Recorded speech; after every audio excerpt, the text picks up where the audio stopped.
6h15, nous ouvrons le kiosque d'Europe 1 avec vous, Thomas Soto. Le kiosque d'Europe 1 et toutes ses plumes avec Marion Calais pour les régions, Jean-Philippe Ballas pour la presse internationale, Axel de Tarlé et l'Écho et Varroc et la télé. Bonjour à tous. Bonjour Thomas.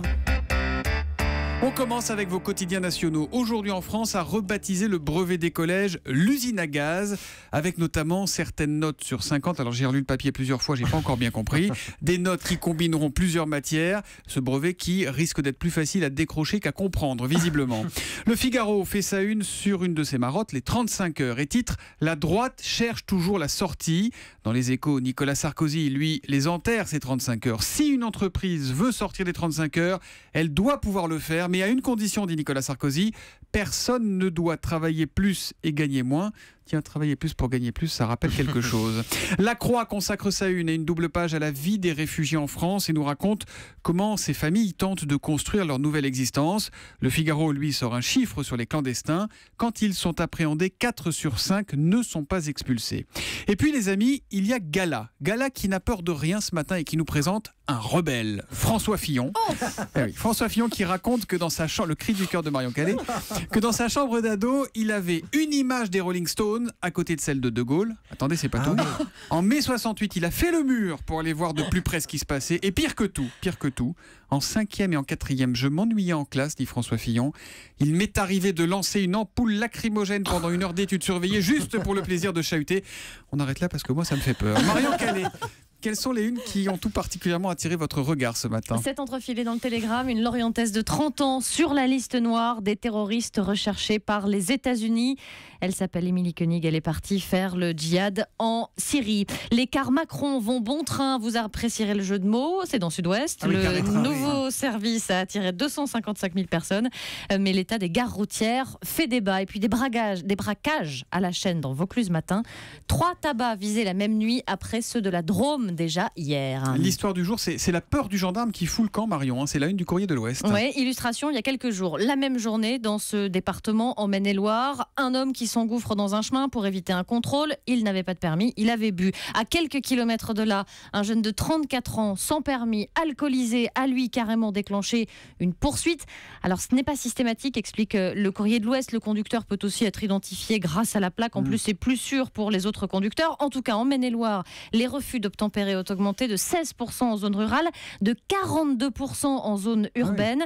Et pourtant, les auteurs de ce genre de délit risquent, il faut le rappeler, une peine de 3 mois de prison, 3 750 € d'amende et une suspension du permis de 3 ans. C'est donc à lire dans le Courrier de l'Ouest ce matin. La presse internationale, Jean-Philippe Ballas, on prend l'avion avec vous ce matin avec une jolie boulette en plein ciel. Ouais, c'est la mésaventure d'un passager écossais à bord d'un vol KLM entre Édimbourg et Amsterdam. Il s'appelle James Gray et il a une envie pressante. Il se lève, s'approche de la porte, pose la main sur la poignée, jusqu'ici tout va bien, sauf qu'il ne s'agit pas de la porte des toilettes. Non, c'est la porte juste à côté, celle de l'avion.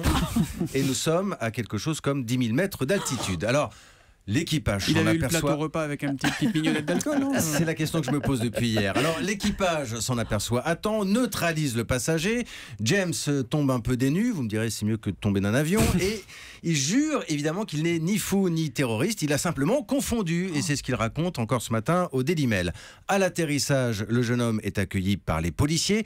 Il n'était pas très sympathique, dit-il. Tu m'étonnes, James, t'as quand même foutu la trouille à tout le monde.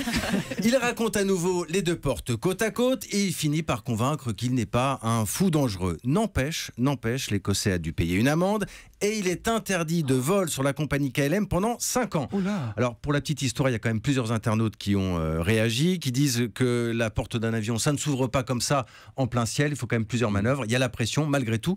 On imagine une grosse frayeur pour le personnel de KLM. Non, Julie, c'est la porte du studio, là. Julie. Bon. Ça y est, je passe pour la débile, moi. Celle qui a bu avec son plateau repas. Axel de Tarlé, mode, choisir le bon prix, un casse-tête pour les marques, c'est-à-dire dans les Échos ce matin. Exactement, parce que les prix, les étiquettes, c'est un casse-tête dans l'univers des vêtements. D'abord parce qu'il y a des promos, des soldes en permanence, qui fait que tout le monde s'y perd. Du coup, d'ailleurs, les prix baissent, moins 3 à 5% au premier semestre. Puis un deuxième problème dans cet univers de la mode, c'est que vous avez certaines enseignes qui ont une image qui leur colle à la peau. Exemple, c'est le problème de Zara, qui a une image d'enseigne chère, alors que le cabinet qui a fait... Non, mais plus cher que H&M, par exemple. Ah oui, ça c'est sûr. Oui. Voilà. Oui, c'est ce que je voulais dire. Ah Plus oui. cher que H&M. On va laisser la parole aux filles, hein, Jean-Philippe. Alors que le cabinet Simon Kucher qui a fait l'enquête et qui a comparé les prix dit c'est pas vrai. Par exemple, Zara, si vous prenez un jean, il est vendu moins cher que chez H&M où il est à 30 €. Donc c'est une difficulté pour fixer les prix. Ça peut même être mortel. Je vous rappelle de la Halle qui a eu cette idée géniale de relever les prix. Ils se sont dit comme ça, on va faire chic, on va faire mode, etc. Du coup, ça a fait fuir la clientèle traditionnelle sans faire venir la nouvelle. Donc ça peut être mortel de se tromper sur les prix. Hein. Mais du coup, faut être le moins cher possible, c'est l'objectif? Alors non, faut pas être le moins cher possible parce que si vous êtes vraiment pas cher, ça fait cheap. En fait, le secret pour vendre dans l'univers des vêtements, c'est de faire croire à l'acheteur ou à l'acheteuse qu'il fait une bonne affaire. Exactement. Et là, il y a une recette. Écoutez tous, amis commerçants, il y a une recette. Les prix, non, Non, il y a une recette que donne le. Non, ça c'est pas légal, Julie. Les Non, faux mais on soldes, parle c'est le prix, pas. alors, Oui, on fait des met en promos. dessous. Ouais. Ah oui, Mais des il y en a promos. tellement des promos que bon. Il y a une autre recette que donne cette étude.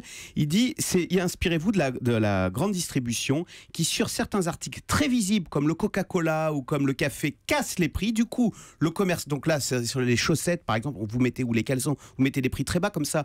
Le commerçant se dit tiens, mais ici, c'est pas très cher puisque les chaussettes ne sont pas chères. Le client, Et on ensuite, va dire. le client. Et ensuite, vous relevez les prix sur des articles plus exotiques. C'est un peu filou. Ça s'appelle mais- attirer le gogo. Voilà, Hein, ça c'est s'appelle faire du marketing. Ah oui, pardon. C'est donc à lire dans Les Échos ce matin. Ce soir, on regarde France 2 sur 20h55 avec Eva Rock. Parents, mode d'emploi. Vous le connaissez ce générique, hein. Ah oui. Peut-être que vous faites déjà partie d'ailleurs des 4 500 000 personnes qui le regardent tous les soirs. Le programme tout court de France 2 où on suit les aventures de la famille Martinet composée des parents et des 3 enfants qui sont âgés de 16, 12 et 8 ans.